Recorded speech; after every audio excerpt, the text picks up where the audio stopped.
This is the last afternoon, Tuesday afternoon in Bukavu, and we cross over the border later this afternoon back to Rwanda. So it's an interesting time to think through what's happened the last few days. For me, one of the biggest characters over the last few days has been Father Justin from the church on the top of the hill. And that's where we went.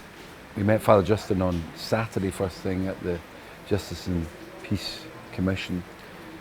We saw him in action on Sunday morning, an amazing mass that lasted nearly 2 hours. And then afterwards, he went for a walk with me and Simon, our photographer, and we wandered down the street behind the church. He wanted to show us, I suppose, the kind of typical thing that happens here. A tragedy that happened just a couple of weeks ago where there'd been a lot of rain. The houses were built precariously on a hillside. They had given way and caused a landslide. And after all that, 6 people were killed. I think four or five children and an adult, and homes were destroyed. And then today we went back and looked at it from underneath. We walked up the kind of muddy street that is the street leading up to the church.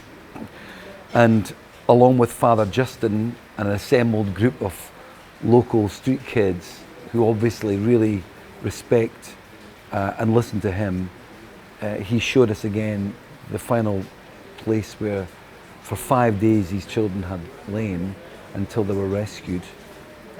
No official rescue had taken place. It was just local people digging in and trying to bring the bodies out.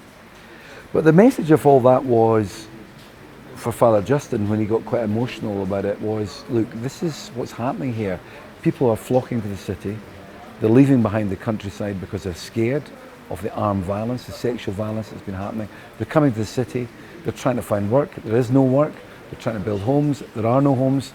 So they're building on these open shanty towns where sewers running through it, very precarious land situation, sometimes no electricity, no running water, and of course eventually that can end in tragedy. And he looked around the area and said, you know, what can I do?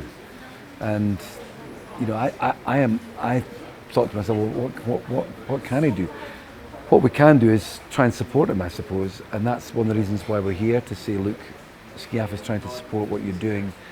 Where you begin with all of that is unknown to me, but he made such a huge impression on me because he had the respect of lots of people in the community, and I suppose he's using that respect, that love that he's getting from people, to challenge the authorities. Twice he's been the target of people trying to kill him, but he says his protection comes in the community itself, the people who respect and want to support what he's doing.